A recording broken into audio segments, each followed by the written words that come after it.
నగరంలోని హిందూ కళాశాల కూడలి నుంచి లార్జ్ సెంటర్ వరకు తిరంగ యాత్ర ర్యాలీ చేపట్టిన కూటమి నేతలు, విద్యార్థులు. తిరంగ యాత్రలో పాల్గొన్న కేంద్ర సహాయ మంత్రి పెమ్మసాని, ఎమ్మెల్యేలు, కూటమి సభ్యులు. కేంద్ర సహాయ మంత్రి పెమ్మసాని చంద్రశేఖర్ కమెంట్స్. ఉగ్రవాదులతో భారత్ని భయపెట్టాలని చూశారు. భారతదేశం ఉదయిస్తుంది కానీ భయపడదని గ్రహించలేకపోయారు. భారతదేశ ఐక్యత, అభివృద్ధిని దెబ్బతీసేందుకు ఉగ్రవాదులు కుట్ర పన్నారు. అన్ని వర్గాల నుంచి ఒత్తిడిచ్చిన ప్రధాని ఉక్కు సంకల్పంతో అప్రమత్తంగా వ్యవహరించారు. నింగి, నేల, నీరు 3 మార్గాల్లో సైన్యాన్ని మోదీ సంసిద్ధం చేశారు.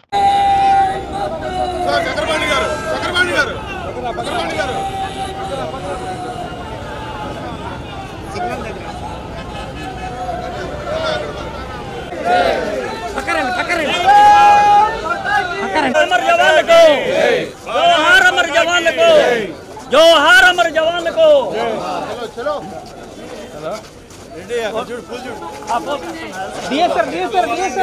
भारत माता की जय जय इपड़ा जोहार जोहार जोहार जोहार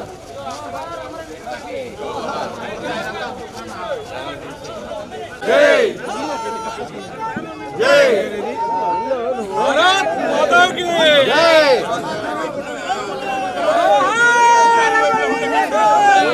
माता की जोहार जोहार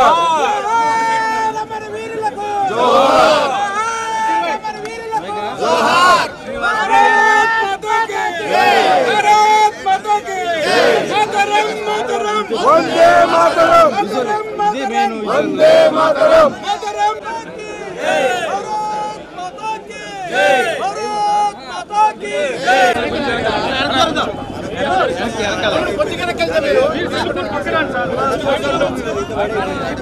దయచేసి అందరూ కనీసం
హలో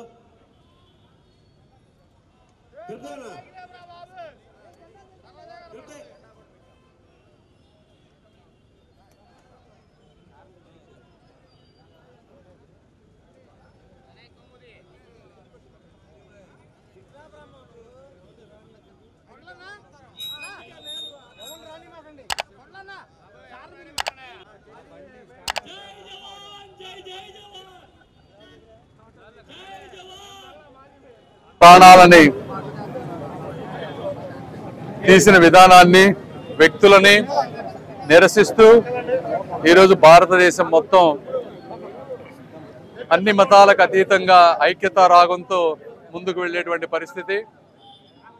భారతదేశం ముఖ్యంగా ఎన్డీఏ ప్రభుత్వం చంపిన వారిని, అదేవిధంగా దేశం కోసం చనిపోయిన వారిని గుర్తుపెట్టుకుంటుంది.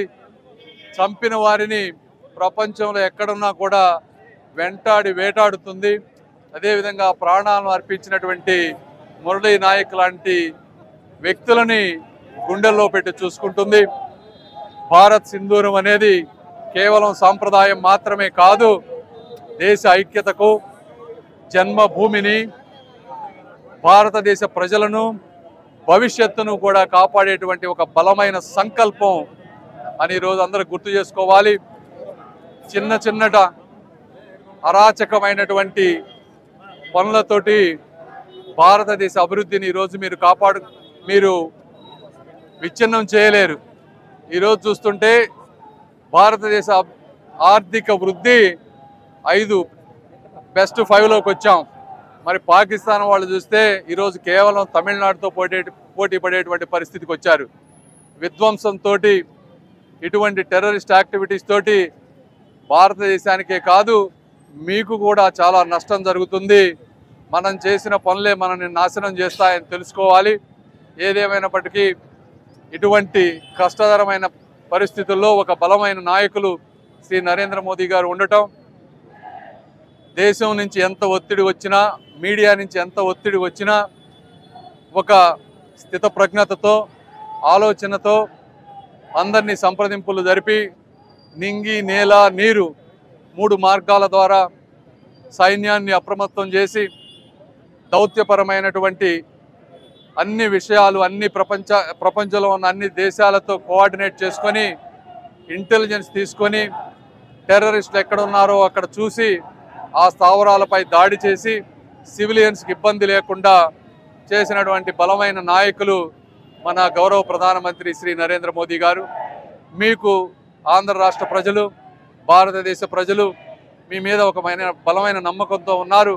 మీరు చేసే ప్రతి పనిని కూడా స్వాగతిస్తూ ఉన్నారు. ఈరోజు యుద్ధాల కాలం కాదు. ఎందుకంటే రష్యా ఉక్రెయిన్ వార్ తీసుకున్నా, గాజా ఇస్రాయెల్ వార్ తీసుకున్నా సంవత్సరాలుగా జరుగుతున్నాయి.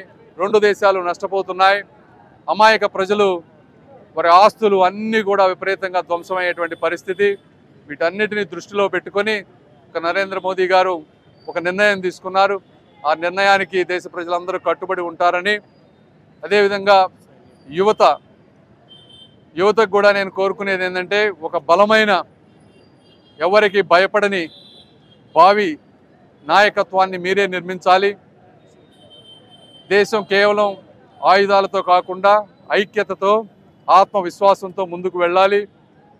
ఈరోజు సైనికులందరూ కూడా భారతదేశానికి అంటే వారు విపరీతమైనటువంటి అండదండలు అందించారు. వారందరికీ కూడా భారతదేశ ప్రజలు రుణపడి ఉంటారని కోరుకుంటూ మరొకసారి అందరికీ కృతజ్ఞతలు తెలుపుకుంటూ సెలవు తీసుకుంటున్నాం. Thank you.